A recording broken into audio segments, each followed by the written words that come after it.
So people will accept any historical or linguistic justification just to maintain their religious beliefs instead of having accurate thinking. Let's see if we can add some accurate thinking.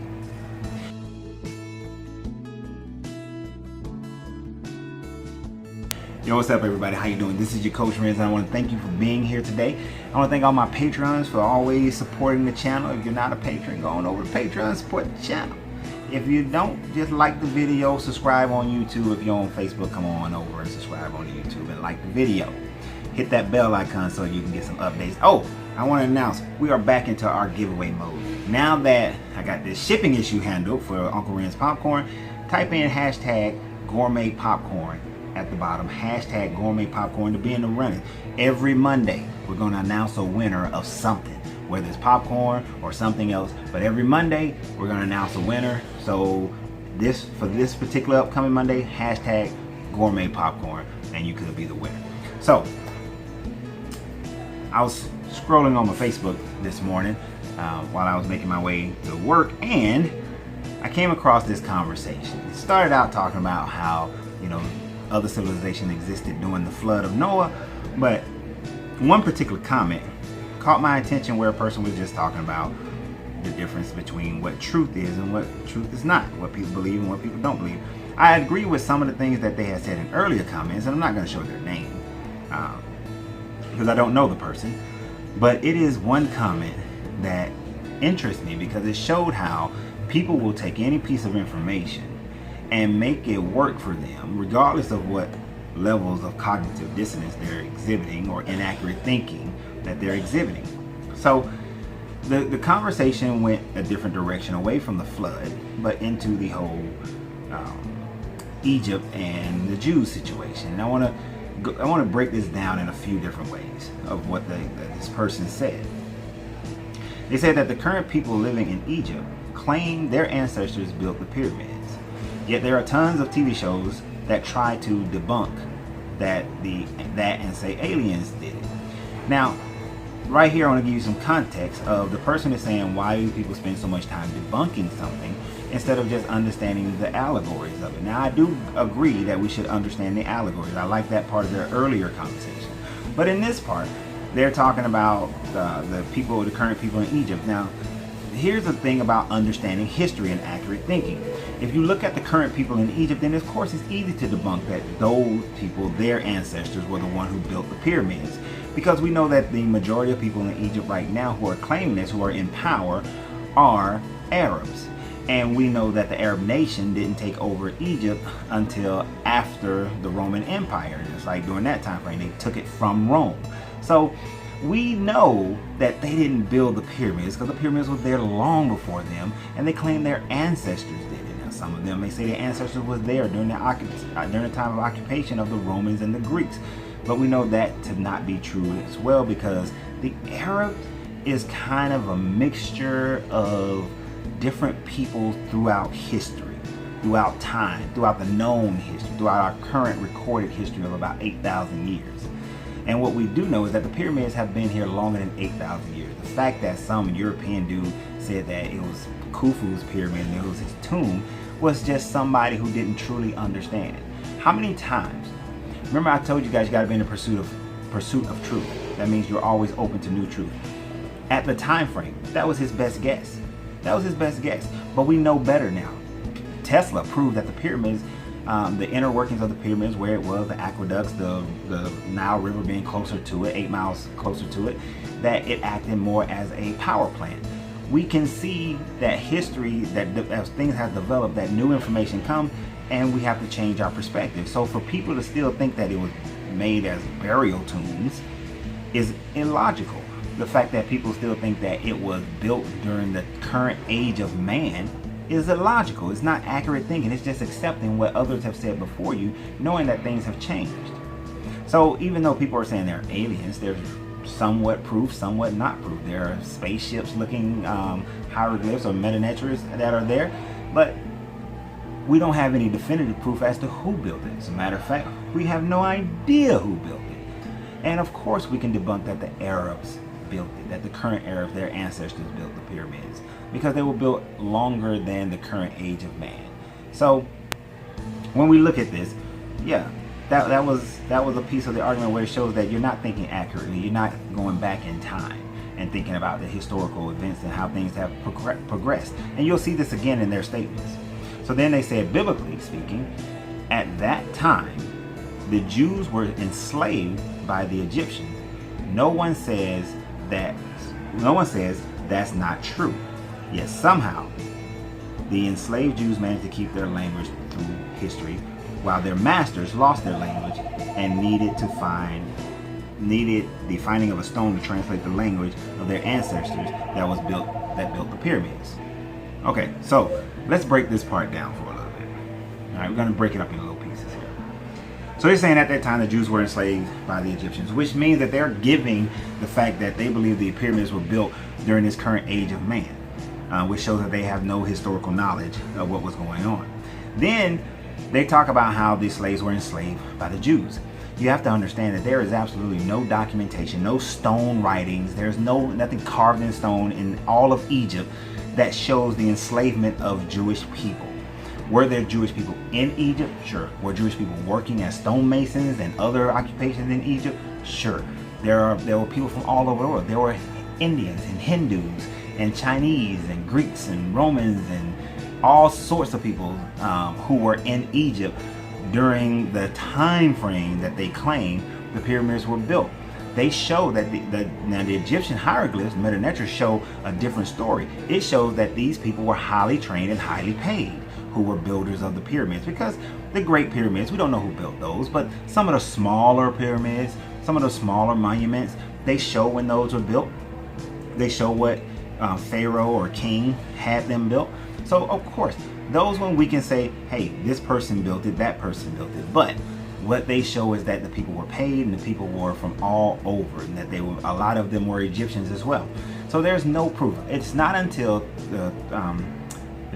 Ptolemy had and the 72, that story, that whole thing is brought to bear, that we get this Exodus story, that we get the idea of an Exodus. But prior to that, you don't see that. Now, if that was true, and let's say the Egyptians didn't want you to know about the Exodus part, the Jews being enslaved and being let go, during the times of Ramses, what someone would have recorded though, the flies, the rivers turned to blood, the cattle, the locusts, the boils, the death of, the hellfire from the sky, and the death of the firstborn.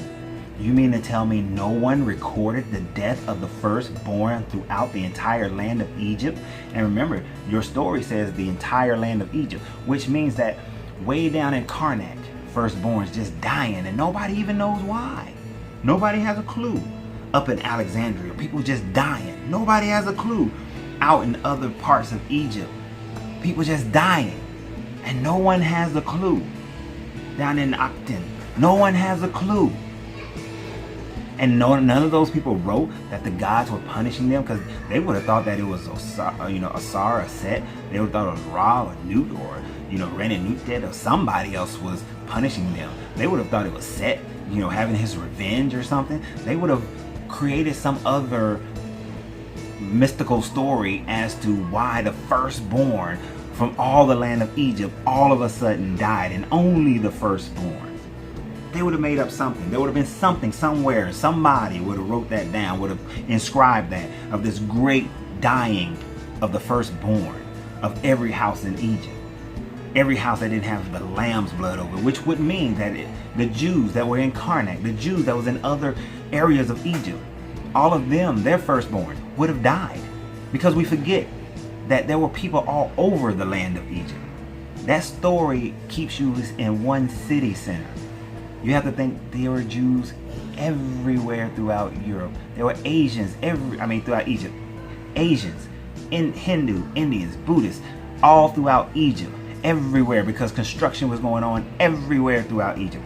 You would have think along the whole Nile where many civilizations, many cities, many towns, many villages existed. There were people living in all those villages and cities. There were Jews. There were people of all races and all cultures in each one of those places who didn't have a clue as to what was going on up there with Ramses and Moses, and yet none of these people recorded anything. Accurate thinking, people. We gotta have accurate thinking when we look at these things. Otherwise, we're just giving out foolish information, and we create beliefs and power bases based on that foolish information. So what else did he say?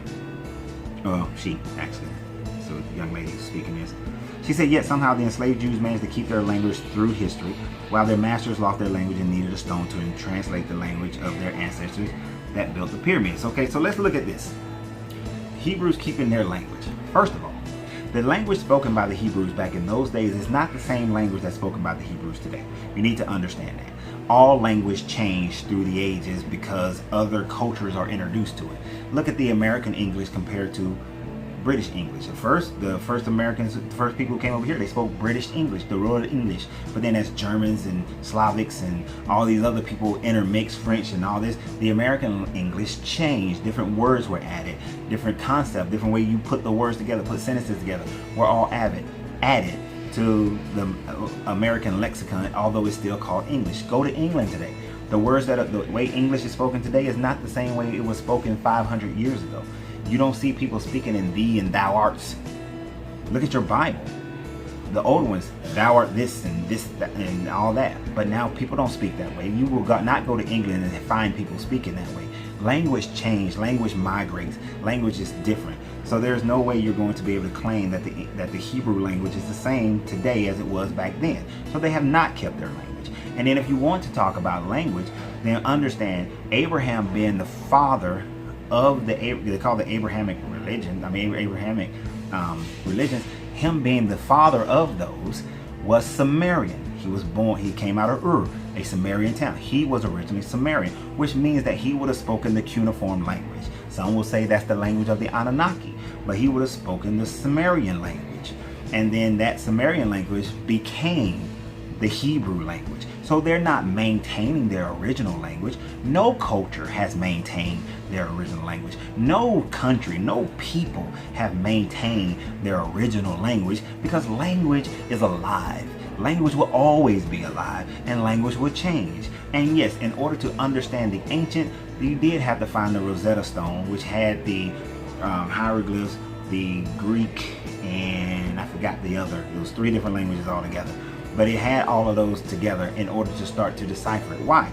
Because you also look at conquering. Look at conquering. Most Native Americans don't speak their ancient language because conquered. Most Africans don't speak, Black Americans don't speak the language of Africa because they were conquered. It was enslaved. Most people throughout all the Americas conquered. Anytime a nation, a country, place was conquered, their language changed. The Hindi language changed a bit because of their being conquered by the British Empire. Egypt. Once Alexander came in and conquered Egypt, Egypt has yet to regain itself truly from its originators, because first it was the Greeks, then the Greeks were conquered by the Romans, and then the Romans were kicked out by the Ottomans, by the Arabs, and it has maintained Arab control since then. So the original Nubian people have not had Egypt in about a couple thousand years. So therefore, of course, through conquering, they don't speak the language of that time frame. Just like religion, just like the reason why most black people in America are Christians is because they were enslaved. Their conquerors forced their religion. A lot of African nations are Christian because their conquerors forced the religion. The reason why Japan and China never became Christian is because they were never conquered. So, but the reason why the Aztecs, the Mayans didn't maintain they were conquered by the Spanish. So therefore, because of that, you don't have it. If it wasn't for Emperor Theodosius in 492, who forced Christianity as the official only and the only religion of Rome, he conquered all of Rome by changing the religion. He reconquered, in a sense, Rome by changing the religion. He demanded only Christianity and murdered millions and millions of people who went against him. This is in 492. Go read your history and understand it and think accurately then going forward with your thoughts. But if it wasn't for Constantine making up the idea of the Moldovan Bridge and his lie there, go see my video on Constantine's big lie and you will understand that one. I'm not going to go into details about it. But all this, you have to wrap history up and say what happened that caused it. So of course they don't keep their original language. You don't have your original language. No one on this planet has the original language of any ancestors from 2,000 years ago or even more. Nobody does, because language changed by conquering, language changed by cultures, language changed by intermixing. So that is a bunch of BS trying to prop somebody. See, that's that I'm superior than you. That's creating superiority, which creates conflict. And that superiority complex is what keeps people divided. So you need to let that go. So now the next part, it says, so truth is somewhere between what's written historically and what is experienced, and that is a matter of perspective. And I agree with that person on that one. It is a matter of perspective of what is written. Because great, guess what? To the victor goes the spoils. Whoever wins the battle, whoever wins the fight, they get the right to history. History books in America concerning the Cold War were completely different during the 1960s than they were in Russia. Those history books are totally different. So whoever your perspective and your experience, how you experience life, how you experience history, how you experience culture, all those things makes a difference. If you haven't been outside of America, you really don't have a freaking clue as to what things are like. I literally had to be in Israel in order to gain a full understanding of what the eye of a needle really was, and then get to see what Mount Calvary is just a heel, you know, and see the old walls and all that sort of thing. Going somewhere and seeing something makes a huge difference. So your experiences do make a big difference, and then how people treat you, how people relate to you. So I agree with you. And then it said, for me, basic math is true, music is true, water, fire, air, and the ground are real. Everything else is debatable. Even those things are, to a certain degree, debatable. So, you know, it's all about how you view these things and how they go. But you got to have accurate thinking. I like universal law, natural law, because it's hard to go against natural law, cause and effect. And if you have accurate thinking, you have to realize that there is a cause and there is an effect. So when you say that people kept their language, what's the cause, what's the effect? Is it true or not? It's not. But you have to look at the cause and effect why somebody else didn't keep theirs, and not just blame it on some God figure that's protecting somebody. Because if that was true, then why would you know, if that was true, you got a mean ass God who does all kind of cruel things. But I'm gonna go ahead and end this video right here. I thought that was an interesting little conversation that I saw. Hey, I want you guys to join me on Sunday, Facebook Live. Well, you won't be able to see it on Facebook Live, it's in a closed group, but unless you're in that particular group. But on YouTube, you'll be able to see the live, where this week at 10:30 a.m. Sunday morning, we're going to try to make this a regular, 10:30 a.m. Sunday morning. I'll be doing a live this week. I'm talking about Samson and Delilah, and why they allow for Samson to remain black. You'll understand why the true message of letting you keep Samson as a black man, because they wouldn't want Samson to actually be a white man. So I'm gonna break that down for you. So you gotta tune in for that. 10:30. Go ahead. 10:30 this Sunday, and today is August 10th. So go ahead and put hashtag gourmet popcorn so you can be in the running. Monday I'll announce the winner. Y'all have a great day. Remember, you gotta free yourself to be yourself, because your greatness is non-negotiable.